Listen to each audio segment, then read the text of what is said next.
Soy la doctora Daniela Silva, especialista en medicina interna, experta en nutrición e eHealth Medical Manager de Cigna Healthcare España. Bienvenidos a una nueva conversación con expertos. La charla de hoy forma parte de nuestra serie de conversaciones pensadas para ayudaros a comprender mejor vuestra salud. Apostamos por contenidos que sumen, que aporten contexto y que estén alineados con lo que hoy genera más conversación en el ámbito de la salud.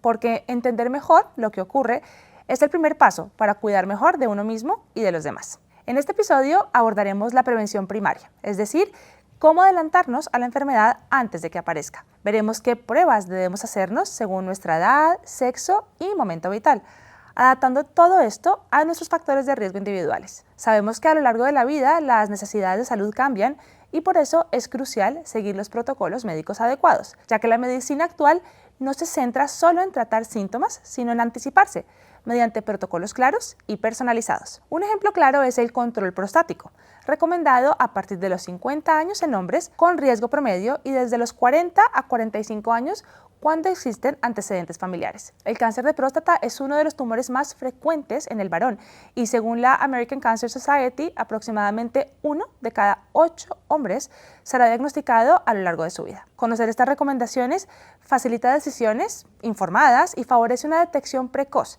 que puede mejorar de forma significativa el pronóstico. Este mismo enfoque preventivo se aplica al control cardiovascular, metabólico, ginecológico o digestivo y conocer qué pruebas y chequeos podemos realizar a través de nuestro seguro de salud puede ser determinante para detectar problemas a tiempo. Si alguna vez te has preguntado si estás siguiendo las revisiones adecuadas para tu edad o si tus factores de riesgo requieren un control específico, este episodio es para ti. Además, si buscas saber cómo la prevención y los hábitos saludables pueden impactar positivamente en tu salud, no te lo puedes perder. Bienvenidos. Para hablar de todo ello, hoy nos acompaña la doctora Paola Ríos Germán, médico especialista en medicina preventiva y salud pública y doctora en geriatría. La doctora Ríos Germán tiene una amplia experiencia en la prevención de enfermedades y la promoción de la salud en distintas etapas de la vida. Con ella hablaremos sobre cómo prevenir enfermedades desde una perspectiva integral, entendiendo que cada etapa de la vida requiere un enfoque específico. Paola, muchísimas gracias por estar hoy aquí con nosotros. La verdad es que es una charla que a mí me apetece muchísimo. Soy abanderada de la prevención, todo el mundo ya lo sabe, yo creo, y tú como médico especialista en medicina preventiva, pues nos vas a ayudar muchísimo hoy a charlar sobre todo lo que podemos hacer para prevenir el desarrollo de enfermedades o, una vez aparecen, pues ya poderlas detectar a tiempo. Así que muchísimas gracias por estar aquí con nosotros. Muchísimas gracias por la invitación. Seguro que lo vamos a pasar muy bien en esta hora que tenemos por delante. Claro que sí, vamos a hacer un espacio de conversación, de explicación, para que las personas también que nos están escuchando, nuestros asegurados, sepan lo que tienen que hacer en cada etapa de su vida y a lo que tienen también o lo que tienen disponible a través de nuestro seguro, que también es muy importante que esto se conozca. Así que Paola, ¿qué te parece si para empezar hablamos de dos definiciones que son importantes y creo que no siempre se habla de esto, y es la prevención primaria y la prevención secundaria, porque son dos tipos de prevención diferentes, ¿verdad? Sí. ¿Qué quiere decir prevención primaria y prevención secundaria? ¿Cuáles son las diferencias? La prevención primaria hace referencia a la búsqueda de los factores que pueden hacer que una persona tenga algún tipo de enfermedad en el futuro. Vale, por ejemplo, una persona que, si hablamos del hueso, ¿no? Una persona que consume poco calcio, vitamina D o que ha tenido ya familiares que han tenido osteoporosis y fracturas a edades jóvenes, pues buscar a estas personas y hablar sobre nutrición, por ejemplo, puede estar relacionado a prevención primaria, ¿no? Factores de riesgo antes de que desarrolle la enfermedad. Y luego ya prevención secundaria sería buscar a las personas que tienen una enfermedad para poder controlarlas desde el inicio y que no tengan efectos secundarios, por ejemplo la diabetes, ¿no? La diabetes tiene efectos secundarios a largo plazo que nos pueden hacer pasar una mala calidad de vida. Claro. Cuanto más rápido sepamos que tiene una persona, por ejemplo, diabetes, sería mejor. Es decir, prevención primaria es trabajar en la prevención antes de que aparezca la enfermedad, mientras que prevención secundaria es poderla detectar a tiempo para poder prevenir sus complicaciones, ¿no? Así. Y la diabetes es una de estas enfermedades crónicas que están en aumento en la población general, tanto en adultos como en niños. Vamos a centrarnos hoy en adultos porque al final somos especialistas en medicina interna, en geriatría, y vamos a hablar lo primero de adultos a partir de los 18 años. Aquí hay muchísimas cosas que podemos hacer desde la medicina preventiva y quiero que empecemos con la medicina de prevención primaria. Y aquí hay muchos aspectos para comentar. Tenemos desde la actividad física, tenemos la nutrición, tenemos la vacunación, ¿verdad? Que son varios elementos que podemos poner en práctica. Vamos a poner un ejemplo, un adulto de 22 años, digamos 23 años, está empezando a trabajar, tiene su seguro de Cigna con nosotros porque ahora tiene su póliza con el trabajo y quiere saber qué tiene que hacer desde la prevención primaria para poder prevenir que aparezcan estas enfermedades crónicas. Entonces hablemos de la actividad física, por ejemplo. ¿Cuáles son las recomendaciones y por qué es importante empezar a hacer ejercicio no solamente para perder peso, no porque queramos, digamos, entrar dentro de un canon estético que nos lo obligue, sino desde un punto de vista preventivo? Probablemente el ejercicio físico sea el hábito saludable más importante de la salud, junto con la nutrición, que es otro pilar, pero de verdad que el ejercicio físico es un parámetro muy, muy importante. Entonces, lo que nadie nos explica es por qué tenemos que hacer ejercicio físico. Por ejemplo, el ser humano en realidad evolutivamente parece ser que para que se creara necesitó moverse mucho y caminar muchas horas al día a lo largo de años, ¿no? Entonces, esto, por ejemplo, no es muy conocido, pero sí que vemos que cuando una persona deja de hacer esto, de caminar todos los días, que parece que no fuese importante, pero simplemente esto de caminar hace que prácticamente todos los órganos funcionen correctamente, desde el estado emocional, el corazón, el pulmón. Esto de aquí es algo fundamental en la especie humana. ¿Cuántas son las recomendaciones? Pues la Organización Mundial de la Salud pone las recomendaciones mínimas, ¿no? que serían unos 150 minutos a la semana. Podría ser una hora y media, una hora de marcha, digamos. ¿Esto es suficiente? No. Esto está bien para, por ejemplo, para el sistema cardiovascular, para mortalidad a largo plazo, pero en realidad hay 4 tipos de ejercicios que tenemos que añadir a esto. Uno es ejercicio de fuerza muscular. El ejercicio de fuerza muscular nos sirve para muchas funciones. De hecho, una persona que hace ejercicio de fuerza muscular tiene mejor cognición, es decir, va a tener mejor memoria cuando sea mayor, tiene mejor riesgo cardiovascular, tiene incluso parámetros mejores renales. A nivel metabólico, azúcar, ¿verdad? Resistencia a la insulina, hablamos de que el músculo es un órgano endocrino que ayuda a mejorar esa resistencia a la insulina, ¿verdad? Claro, sí, es verdad también. Y, por ejemplo, si tenemos la mala suerte de tener un cáncer, las personas que hacen ejercicio físico tienen mucho mejor calidad de vida que las personas que no lo hacen. Luego tenemos los ejercicios de resistencia, que en las mujeres, bueno, estuvieron muy de moda, esto de hacer de correr muchísimo para estar muy delgadas, cuando se ha visto que esto también no es lo más saludable, ¿no? Es mejor tener ejercicio de fuerza muscular unido a la resistencia. Luego, otra cosa que nos olvidamos es la flexibilidad. Vale, que aunque nadie nos comenta acerca de este ejercicio físico, nos puede traer una mala calidad de vida cuando tengamos 60, 65 años. Por ejemplo, ¿no? Hay mujeres que no pueden levantar el brazo totalmente a partir de 60 años y es porque nadie les dice que tenemos que hacer unos ejercicios mínimos de elasticidad tanto de los brazos como de los miembros superiores como de los miembros inferiores. Y por último, el ejercicio de equilibrio, ¿no? Tenemos que tener en cuenta que las personas mayores de 65 años se caen muy frecuentemente y que puede tener consecuencias bastante importantes, pero no comienza esta caída con 65 años, comienza con todo lo que dejamos de hacer desde los 20, 30 años. Justo. Sí, yo siempre digo que nunca es demasiado tarde, porque siempre creo que es un buen momento para empezar, pero desde luego cuanto antes empecemos, pues mucho mejor. Has explicado muy bien todos los beneficios del ejercicio y por qué es importante a nivel metabólico, a nivel hormonal, a nivel de protección cognitiva, por supuesto. Tenemos un episodio dedicado solamente al ejercicio en la mujer, que va a estar súper interesante. Vamos a seguir adelante con otros pilares de la prevención primaria porque son muchos. Tenemos actividad física, tenemos nutrición también, muy importante, ¿verdad? Demos algunas pinceladas porque esto lo hemos hablado muchas veces, pero porque es importante empezar a alimentarnos bien, incluso desde la infancia, porque aquí estamos hablando a partir de los 18 años, que es nuestro tema de hoy, adultos. Pero porque es tan importante empezar a alimentarnos bien desde jóvenes, desde temprano y no esperar hasta que ya empecemos a ver pues que empezamos a ganar peso y entonces nos empezamos a interesar o que llegamos a la menopausia y decimos, uy, quiero ganar masa muscular, ahora sí quiero comer más proteína. Hablemos un poquito de cómo puede impactar la nutrición en la edad de adultos temprano e incluso en la infancia a la calidad de vida de cuando ya somos más mayores. Todo lo que hagamos en la niñez es lo que va a repercutir en la vida adulta. Todo, desde si leemos o no leemos, si comemos bien, si hacemos ejercicio físico. Entonces, aunque la primera sociedad es nuestra familia, sí que hay estudios donde se ve que si las personas que están a nuestro alrededor comen bien, es muy altamente probable que nosotros de mayores comamos bien. Es un regalo ya para toda la vida. Igual con los ejercicios, si vemos que nuestros padres hacen ejercicios físicos y que para ellos es fácil hacerlo y que se organiza, nosotros también vamos a llevarlo a nuestra vida adulta y es un regalo para toda la vida. esto de aquí no hay pastilla que lo arregle. Esto es así, lamentablemente. Tenemos que comenzar en la infancia y tenemos que comenzar los padres, pero luego ya viene la sociedad de verdad, ¿no? Viene la sociedad que es el colegio, el entorno de trabajo, la localidad, y aquí sí que hay que meternos en que sobre todo son las medidas públicas las que hacen que las personas coman mejor o hagan más ejercicio. Por ejemplo, se ha visto en las poblaciones donde las localidades invierten bastante en hacer gimnasios polideportivos o tener rutas saludables, hay mayor adherencia de los participantes. En contra de las localidades donde no hay interés en este tema, pues tampoco se fomenta el interés a los ciudadanos, ¿no? Entonces, no solamente el circuito familiar, que es muy, muy importante, sino que también el circuito que tenga que ver con toda la localidad y las medidas de salud pública. Claro, claro, todas las medidas de salud pública, lo has dicho, la sociedad, la familia, muy importante. Aquí tenemos un concepto que a mí me encanta hablar de esto, que es la epigenética, ¿verdad? Que es cómo nuestra alimentación y nuestros hábitos de estilo de vida pueden alterar la expresión de genes en la edad adulta. Entonces, todo lo que hagamos, y esto se han hecho muchos estudios al respecto, cómo los hábitos nutricionales de los niños van a estar directamente relacionados con su riesgo de desarrollar enfermedades crónicas en la edad adulta, precisamente por muchos factores epigenéticos, ¿verdad? Que dices, bueno, pero ¿cómo si me comía un brownie o dos todos los días cuando tenía 8 años, pues cuando te da 40, eso cómo puede estar afectándome el metabolismo en ese momento? Pues tiene mucho que ver también con la epigenética.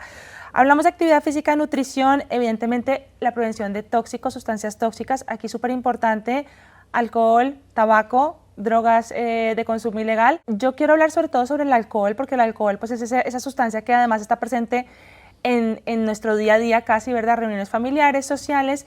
¿Por qué es importante trabajar en la prevención del consumo de alcohol en exceso y por qué no es adecuado decir que una copita de vino tinto al día es saludable, que incluso eso puede ser tóxico? Hablemos un poquito de eso, Paola. Vale, pues en realidad tanto el alcohol como el tabaco, el consumo que existe, aunque sea en la juventud, siempre va a haber una repercusión cuando seamos mayores. De hecho, nosotros cuando somos médicos preguntamos, ¿toma usted, fuma usted? Y también preguntamos, ¿ha fumado, ha tomado? ¿Por qué? Porque sí que dejan una huella. El problema con ambas sustancias, tanto el tabaco como el alcohol, son temas culturales, sociales, que vienen de generaciones, no solamente nosotros, sino que siempre se ha habido alcohol, por ejemplo, en cada celebración. Entonces es bastante complicado en este momento tener una concienciación a cero, ¿no? De no vamos a tomar alcohol el día que vaya un cumpleaños, un compromiso y tal. Y además, sumado a eso, lamentablemente sí que han habido muchos sanitarios que han recomendado la copita de alcohol en el día, o en la comida o en la cena.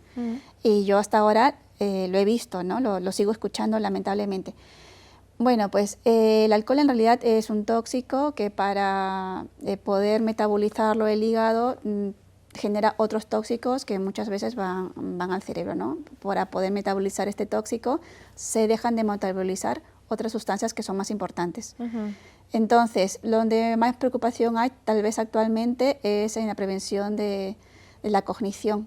Vemos muchas personas con deterioro cognitivo, con problemas de memoria, no mayores, sino yo estoy hablando de 50, 55 años, donde se ve claramente una disminución de la memoria, de la atención, otra función del cerebro que es el control de impulsos asociados al alcohol. Claro. Lo bueno es de que retirándolo muchísimas veces podemos revertir muchos de estos síntomas. Por ejemplo, España es un país donde uno de los pilares que tiene más importantes de la salud es la sociabilización. Siempre estamos con los amigos. Que no está mal, ¿eh? Lo de socializar está fenomenal, pero no tiene que ser necesariamente con alcohol. Claro, entonces se piensa que es uno de los grandes componentes de la salud, ¿no? La sociabilización. Lo que estamos tratando ahora mismo es de disminuir por lo menos el consumo, aunque todos sabemos que el mejor consumo es el consumo cero. El consumo cero, sí. Importante eso, y yo creo que es importante también en la población más joven, en los adultos jóvenes, pues seguir reforzando este mensaje que ninguna concentración de alcohol es saludable, que si nos tomamos una copita de vino porque nos apetece con la cena, con amigos, la podemos disfrutar, pero no pensando que es saludable, que yo creo que esa es la clave, ¿no? No pensar que si me tomo una copa de vino tengo todos los polifenoles y el resveratrol del vino tinto, eso puede venir de otros alimentos y nos ahorramos la toxicidad del alcohol. Entonces, si yo me encuentro con un adulto, igual dijimos un adulto joven en la consulta, siempre invierto tiempo dándole un poco de consejería nutricional, hablándole de actividad física, hablándole de la prevención de sustancias tóxicas, hablándole de la vacunación, porque la vacunación es muy importante en niños. Ahora mismo estamos viendo además una especie de ola o movimiento antivacunas que es muy preocupante desde un punto de vista de la prevención. Estamos viendo cómo han resurgido infecciones virales que prácticamente estaban erradicadas, pero en los adultos también es importante el papel de la vacunación, sobre todo, por ejemplo, del virus del papiloma humano, que va a prevenir casi que al 100% en muchos casos la prevención de cánceres como el cáncer de cuello uterino. Lo veíamos en algunos países que incluso ya se ha visto que no se han reportado casos asociados al cáncer, al virus del papiloma humano, y en chicos también, no solamente en mujeres. Entonces, creo que también es importante lanzar el mensaje de: tenemos vacunas al día, hablemos de tu vacunación del papiloma humano, aparte de todo el programa de vacunación de la infancia. Luego, cuando somos adultos mayores, pues después de los 65 años sabremos que tenemos que aplicarnos neumococo, herpes zóster. Creo que es importante simplemente entender que la vacunación no es solamente un programa de infancia, que por supuesto es indispensable, pero que también hace parte de nuestra prevención de enfermedades crónicas, incluidas el cáncer en la vida adulta, ¿no? Y luego quería también hablar de un tema importante, Paola, y es la parte de salud mental. ¿Cómo abordamos la prevención de depresión, ansiedad, burnout, ¿no? Todo esto que estamos viendo a nivel de salud mental desde la prevención primaria? ¿Qué podemos, digamos, herramientas utilizar en la consulta, o qué pistas nos puede dar un paciente para decir: oye, aquí tengo que actuar? O simplemente desde la prevención primaria es antes de que aparezcan síntomas, como todo lo que yo hablaba anteriormente, actividad física, nutrición, evitar tóxicos, me va a ayudar a prevenir esas enfermedades, ¿no? Hablemos un poquito de eso, de la salud mental. Hay que tener en cuenta de que cada etapa de la vida los problemas de salud mental se pueden ver de diferentes maneras. Por ejemplo, en las personas más jóvenes se ven mucho como somatizaciones. ¿Qué es esto? Pues, por ejemplo, dolor de cabeza, insomnio, dolor de abdomen, que vamos al médico, no nos dicen nada. Y no necesariamente vamos a ver una persona triste, ¿no? En los hombres no necesariamente vamos a ver una persona llorando, sino probablemente una persona más irritable, que se puede conversar menos con ellos, que ya comienzan a quedar menos con los amigos. En las mujeres lo que se ve bastante también es que vamos dejando de hacer cosas, ¿no? Por ejemplo, antes me gustaba lo que sea una actividad con las amigas en la montaña y ahora no. Esto unido a un problema emocional que tengan, que nos esté llamando la atención, por ejemplo, la pérdida del trabajo o dificultades en el domicilio, tendríamos un poquito que profundizar, porque esto también es la medicina preventiva, ¿no? Claro. Ir buscando un poquito a ver si podemos detectar a tiempo estos problemas de salud mental que son cada vez más frecuentes. Claro, claro. Esto sería un ejemplo ya de prevención secundaria, que me gustaría aclarar eso, porque es intentar detectar una enfermedad cuando ya está ahí de forma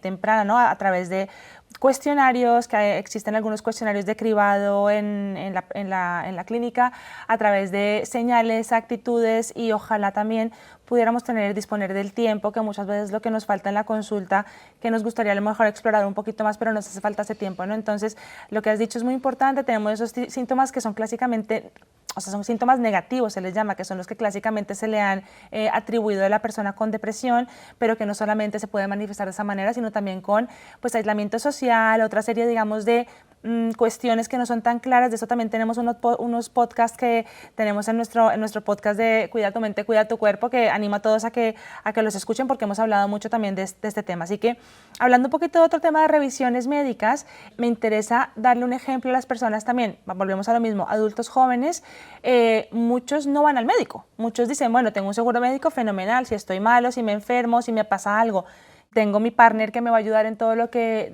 me suceda, pero a nivel preventivo muy pocas personas se animan a ir al médico, ¿no?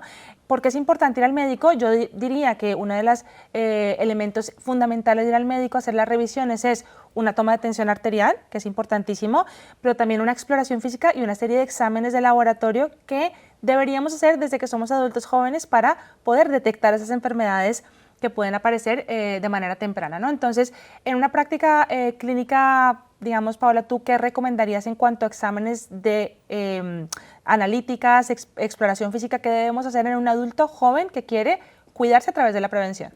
Normalmente se debería utilizar un primer contacto con en el trabajo para hacernos el chequeo habitual que tenemos en salud laboral, donde hay una exploración física, también donde se recogen los antecedentes, y que habitualmente viene acompañado de tanto de una analítica básica nutricional y ver cómo está nuestro sistema inmunológico, ¿no? Con respecto a las vacunas. Luego las recomendaciones son que en el orden prioritario es el cribado de la hipertensión arterial, ¿no? Por lo menos cada 3 años.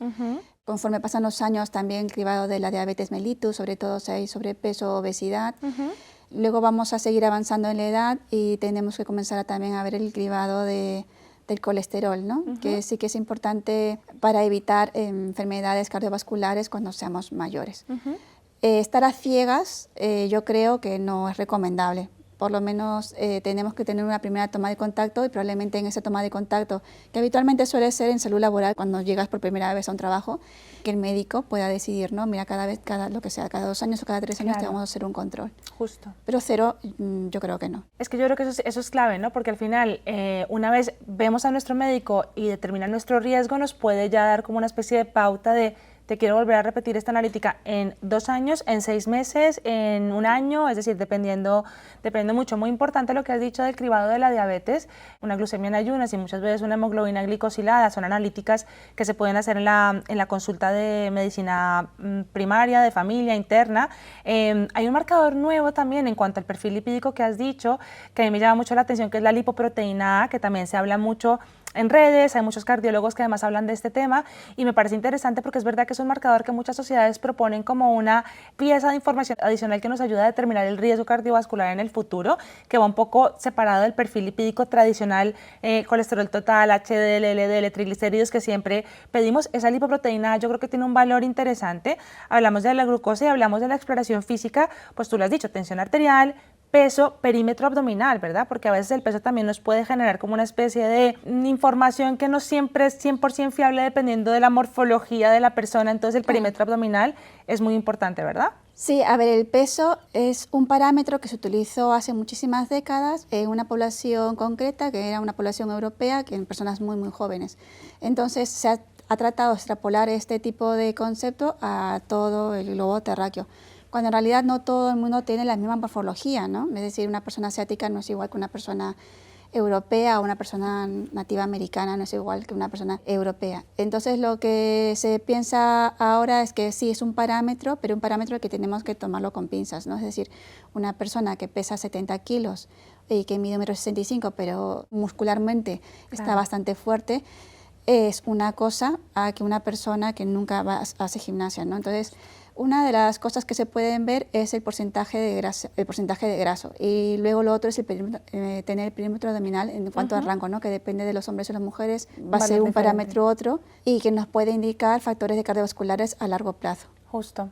Sí. A ver, a mí la composición corporal es un elemento que las personas que han estado en consulta conmigo saben que lo valoro muchísimo.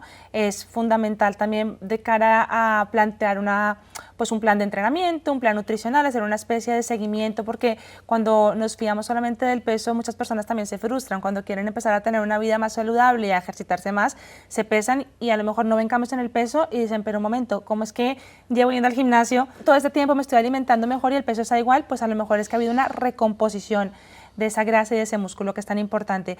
Así que esos elementos importantísimos. Y luego también otra cosa, Paola, es la piel, ¿verdad? La protección de la piel, que también hace parte de esa exploración física.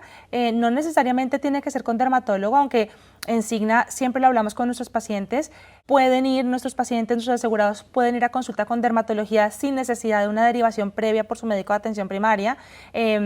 Pueden hacer esa valoración de lunares, manchas, porque siempre que tenemos algún tipo de lesión en la piel es importante que nos lo valoren, sobre todo porque en la espalda no nos vemos y ahí es donde pueden aparecer también lesiones que pueden potencialmente ser malignas. Entonces, a nivel de prevención secundaria en la piel, creo que es importante esa visita con dermatología para revisión de manchas y lunares y prevención primaria, la protección solar, que es fundamental. Sí. Hablemos un poquito de protección solar porque también es verdad que hay una especie de moda de no nos pongamos protección solar porque tenemos que producir vitamina D y entonces no protección solar. ¿Por qué es importante protegernos? ¿De qué nos protege la crema solar? A ver, la crema solar, para lo que más nos interesa tal vez en este momento es la prevención del melanoma, ¿no? Y otro tipo de cáncer de la piel. Y además tenemos que tener en cuenta que el melanoma es un cáncer bastante agresivo.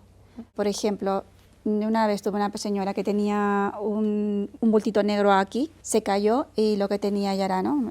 Tenía metástasis por todo el cuerpo. y este puntito la única que le veía siempre era la peluquera. Entonces la peluquera decía, seguro que no tiene nada. No, hay que ir a un especialista Claro. para que el especialista nos diga, no, efectivamente no es nada, ¿no? Luego hay cánceres que son menos malos que el melanoma, pero que también nos pueden dar jugar mala pasada. Hay que acudir al sol sin protección. ¿Podemos estar en el sol sin protección un determinado momento? Sí, pero lo ideal es tener una protección adecuada para evitar el cáncer de piel y si tenemos que tomar suplementos, tomarlos. Es la recomendación actualmente. Claro. Además que sí que es verdad de que la falta de protección hace que la piel envejezca más rápido, ¿no? Claro, o sea, si no nos interesa solamente el tema de la prevención del cáncer de piel, por lo menos el fotoenvejecimiento, que es súper claro, lo que hace en la radiación ultravioleta a nivel de arrugas, manchas, pues eso, fotoenvejecimiento, ¿verdad? Y luego, hablando específicamente de mujeres, porque aquí estamos hablando de adultos jóvenes, es decir, entre los 18 y los 40 años, en hombres, digamos que todo se enfoca un poco en lo que hemos hablado. Mujeres es muy importante que hagan sus visitas con ginecología, ¿verdad? Esto porque es importante hacer las citologías. Hablemos un poquito de eso, Paola. Bueno, en las personas jóvenes es importante que tengamos una revisión ginecológica para ver el tema de cáncer de cervix, para descartarlo. A partir de los 40-50 años podemos comenzar a hacer incluso mamografías para detección temprana del cáncer de mama, ¿no? Otras cosas que podemos hacer en la ginecóloga es la detección de factores de riesgo para osteoporosis, que es una puerta abierta para no solamente prevenir, sino, por ejemplo, tratarlo. Ahora con las modas, con las dietas que están de moda, que yo sé que te interesa bastante, lo que yo estoy viendo son personas jóvenes que no consumen, por ejemplo, nada de lácteos, pero tampoco nadie sabe que tienen que consumir lácteos. Hay como que oídas de que tampoco es necesario y yo veo en personas jóvenes fracturas vertebrales, fracturas de cadera, sin suplementación tampoco de vitamina D. Lo ideal que sería, pues, la ginecóloga es una buena entrada al sistema para saber qué es lo mínimo que tendríamos que consumir para la salud ósea. Para prevenir la osteoporosis, claro, porque lo que has dicho, una densitometría ósea a partir de los 50 años es lo que están las guías, pero cuando somos jóvenes ese consumo de calcio va a ser lo que va a proteger a nuestros huesos. Al final, el calcio y la vitamina D son dos sustancias que funcionan como en una sinergia, ¿verdad? Yo siempre lo explico como que la vitamina D es el barquito que ayuda a que el calcio llegue al hueso, con lo cual tanto el calcio como la vitamina D son importantes para mineralizar los huesos. Sí que es verdad que el calcio, la fuente más importante de calcio son los lácteos, pueden venir otros alimentos, pero desde luego, como siempre hablamos, cuando las personas siguen algún tipo de dieta más especial, tienen que tener muchísimo conocimiento de los micronutrientes de esa alimentación. Por ejemplo, otro ejemplo claro son las personas veganas, que las personas veganas pues no consumen lácteos, no consumen huevos, no consumen carnes, y entonces deben tener una suplementación muy clara, vitamina B12 siempre, pero además otra serie de alimentos que deben ser ricos en calcio, en vitamina D, exponernos al sol con protección, pero exponernos al sol para tener ese consumo. Así que creo que cuando queremos, digamos, llevar algún tipo de alimentación especial, es importante tener esa información para no tener un déficit de micronutrientes que nos pueda provocar anemias, déficit de hierro, etcétera, ¿no? Que aquí esto es súper importante. Otra cosa interesante a nivel de ginecología, hablaste de prevenir el cáncer de cuello uterino. Hablemos del tema de ovario poliquístico y resistencia a la insulina, porque esto también tiene que ver con sobrepeso, con sedentarismo. Entonces quizá también la ginecóloga nos pueda ayudar a determinar si tenemos que llevar algún tipo de dieta especial porque haya riesgo de ese tipo de patologías. Lo digo porque es que el síndrome de ovario poliquístico hoy en día lo veo muchísimo en la consulta. También es algo que se puede detectar desde la consulta con ginecología, ¿verdad? Sí, tener como un mapa de lo que tenemos las mujeres es bastante interesante. Sobre todo, por ejemplo, ¿qué podemos ver? Pues personas que tienen tal vez hirsutismo, que tienen unas reglas de determinadas características, ver qué está pasando para que no solamente disminuyan los síntomas, sino que además no haya una relación, por ejemplo, con su fertilidad. Claro. ¿No? Entonces, si tenemos a mano una ginecóloga que nos pueda guiar en y no estar ciegas para nuestra vida reproductiva, pues está bastante bien. Sí, y también fijarnos en nuestro ciclo menstrual, que yo digo que es como si fuera también un signo vital, el poder entender que el ciclo menstrual hace parte de que nos indica que nuestras hormonas y nuestro metabolismo está funcionando bien. Precisamente hablando del síndrome de ovario poliquístico, uno de los, siempre pensamos en quistes en los ovarios, entonces si no veo quistes en los ovarios y la ginecóloga no me ha visto quistes en los ovarios, pues no tengo síndrome de ovario poliquístico, pero si tengo reglas irregulares y tengo hirsutismo, que es esa aparición de vello en la parte del bigote o en la parte de la espalda o aquí en la parte de la barba en mujeres, y esas reglas irregulares y sobrepeso, pues a lo mejor tengo esas características metabólicas del síndrome de ovario poliquístico que me puede afectar mi fertilidad, ¿no? Que es tan importante y en esta edad pues creo que es fundamental. Vamos a seguir adelante porque tenemos mucho para hablar, entonces quiero que hablemos un poquito ya de la prevención secundaria después de los 40 años, que empiezan a tener diferencias más claras hombres y mujeres. Empecemos por las mujeres porque lo mencionaste brevemente. Hablamos de mamografía para la detección temprana de cáncer de mama, que va de la mano con una ecografía mamaria, ¿verdad? Que eso se puede hacer incluso desde antes. De hecho, mujeres embarazadas muchas veces después de un embarazo se suele pedir una ecografía mamaria para ver que no haya ningún tipo de alteración. Como son mamas más densas, la mamografía tiene menos rendimiento, pero la ecografía suele ser una mejor imagen. Sin embargo, esto es para personas con riesgo estándar, por decirlo de alguna manera. Si tenemos un factor de riesgo familiar, la recomendación no es la misma, para que quede muy claro. ¿Cada cuánto debemos hacernos la mamografía a partir de los 40 años? Y porque es importante también tener esas revisiones con ginecología para mantener mantener el cribado del cáncer de cuello uterino después de los 40 años. A partir de los 40 años hay que seguir haciendo el cribado de cuello uterino cada vez con menos frecuencia y comienzan aquí a tener más frecuencia el cribado de cáncer de mama. Pero no solamente es como una medida preventiva, sino que también si nosotros, por ejemplo, a partir de los 45 años ya tenemos síntomas de perimenopausia, algo de tratamiento que puede estar relacionado, que nos podría venir bien para esta perimenopausia, estrógenos, etcétera, van a estar relacionados a nuestra salud ósea en general. ¿Vale? Entonces, la ginecóloga habitualmente sí que nos va a pedir, sin que nunca nos han pedido, una mamografía para saber cómo están esas mamas. Y luego aquí ya a partir de la menopausia comenzamos a tener más factores de riesgo cardiovasculares que se comienzan a ser prácticamente parecidos al de los hombres, ¿no? Que hay que comenzar también a ver el tema del peso, otra vez si tomamos alcohol, si lo tomamos y fumamos, y ver también la salud mental, por qué necesariamente está tomando alcohol o tabaco. Tal vez es porque tiene un síndrome de ansiedad generalizada por debajo que tenemos que abordarlo. Claro, asociado también a la menopausia y perimenopausia, que empieza a haber cambios hormonales que nos pueden afectar también el estado de ánimo, ¿no? Eso también es algo a tener en cuenta. Claro. Y luego lo que siempre digo es, hay personas que dicen, no, yo no, ya tengo 40 años, yo ya creo que no vamos a hacer ningún tipo de ejercicios porque tengo 40 años. A ver, no, cuanto más edad tengamos, los estudios ven más resultados favorables con el ejercicio físico. Un tratamiento para la perimenopausia es el ejercicio físico porque regula ciertos tipos de estrógenos. Pero si no podemos hacerlo porque tenemos dolor de cadera, dolor de rodilla, dolor de brazo, dolor de hombro, pues podríamos ir al médico rehabilitador o podríamos ir a un fisio para ver qué está pasando y que nos dejen un tipo de actividad específica para mantener nuestra salud cardiovascular, ¿no? Y metabólica. No, este dicho antiguo de si te duele, déjalo reposar, actualmente no podemos decirlo, ya no. Hay claro, claro. Me encanta eso que has comentado de la fisioterapia preventiva porque es algo que también, digamos que animamos mucho a que nuestros asegurados lo hagan uso de este servicio. Como soy yo la responsable de Doctor Signa, que es nuestra plataforma de telemedicina, tengo que decirlo, trabajamos con un grupo de fisioterapia maravilloso que se encarga de hacer un poco eco a ese mensaje de fisioterapia preventiva precisamente para lo que estás diciendo, ¿no? No solamente a nivel pues, musculoesquelético de articulaciones y fuerza de miembros superiores, miembros inferiores, movilidad, equilibrio, lo dijiste al principio, también suelo pélvico, ¿no? Que también se nos olvida. Tenemos preparado contenido también hablando de esto más adelante, pero es muy importante ese concepto de fisioterapia preventiva y no esperar a que nos pase algo, que nos duela algo para actuar, ¿no? Así que genial eso del trabajo muscular en esta época. Y has dicho algo importantísimo que es el riesgo cardiovascular en la mujer. A partir de cierta edad, de hecho, si lo miramos en las causas de mortalidad, la enfermedad cardiovascular es la causa número 1 de muerte en mujeres, mientras que en los hombres es el cáncer. Es decir, mueren más mujeres por enfermedad cardiovascular que hombres. En cuanto a mortalidad de cada uno de los sexos. Entonces creo que es muy importante hacer eco a ese mensaje porque además la presentación de infarto y enfermedad cardiovascular en la mujer es diferente. En los hombres siempre tenemos ese dolor precordial, dolor en el centro del pecho, opresivo, que se puede irradiar al miembro inferior, al miembro superior izquierdo, al brazo.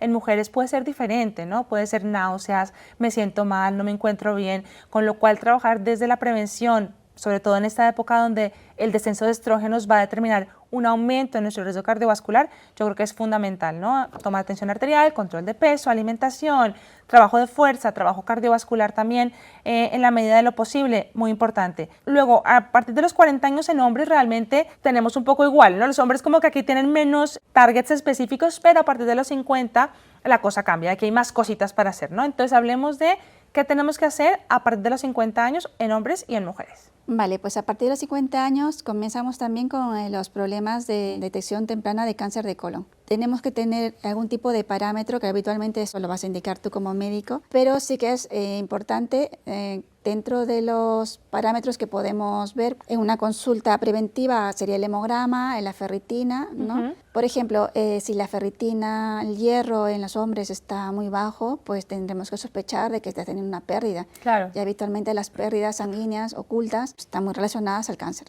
Claro. Entonces, aquí ver el protocolo que se sigue o a veces se estudian las heces o a veces se hace una colonoscopia o ambas cosas a la vez, dependiendo de cada persona. En las mujeres, después de descartar de que no sea por las reglas abundantes, también lo mismo, ¿no? Ver si pueden tener un tipo de pérdida, no solamente lo que es el sistema digestivo, sino también tenemos otro sistema, ¿no? Que es el sistema reproductor. Claro. Entonces, vamos a ir yendo de la mano con el médico general, que tiene sus protocolos de detección temprana de diferentes tipos de problemas a lo largo de la vida, con la ginecóloga. Habitualmente, si comenzamos a tener síntomas importantes como problemas al miccionar en los hombres, podríamos hacer también una detección del PSA para ver si no hay ningún problema en la próstata, por ejemplo. Claro, claro. Yo creo que eso es importante, esos dos tipos de cáncer, tanto en hombres como en mujeres, sobre todo por el cáncer de colon, también es una de estas patologías que va en aumento. La colonoscopia, de hecho, aquí en España seguimos recomendándola a partir de los 50 años, pero en países como Estados Unidos, la recomendación de cribado ya sabes que ha cambiado y ahora a partir de los 45 años se recomienda cribado con colonoscopia tanto a hombres como a mujeres. Y esto es importante, lo dijimos, esto es para población general, pero personas con un familiar en primer grado con cáncer de colon deben empezar ese cribado 10 años antes. Esto es importante que nuestros asegurados lo tengan en cuenta porque, lo he dicho antes, podemos ir directamente al digestivo, podemos ir directamente al internista, no hace falta que nos deriven y esa es la maravilla, tener un partner que te acompaña en la detección temprana y luego en el seguimiento, ¿no? Entonces, cáncer de colon, colonoscopia a partir de los 50 años, podemos hacer una sangre oculta en materia fecal, pero bueno, la colonoscopia realmente yo creo que es tanto diagnóstica como terapéutica, sí, ¿verdad? En caso de que aparezca algo, luego el seguimiento se hará en función de los hallazgos y en hombres lo has dicho, cáncer de próstata, PSA, exploración física, un tacto rectal, etcétera, para la detección temprana de un cáncer de próstata es fundamental. Luego tenemos también el cáncer de pulmón, que es el cáncer más letal, pero el cáncer de pulmón no está dentro de las guías de cribado en España. Podemos hacer cositas dentro de la consulta, pero no está dentro de las guías de cribado en España. Así que aquí nos tenemos que fiar de la prevención primaria porque la mayoría de cánceres de pulmón están asociados con el tabaquismo. Sí, en Estados Unidos sí que está dentro de los cribados de detección a partir de los 50 años. Las personas que consumen más de 20 paquetes al año de cigarrillos se tendrían que hacer una detección temprana, o las personas que han dejado de fumar antes de los 15 años.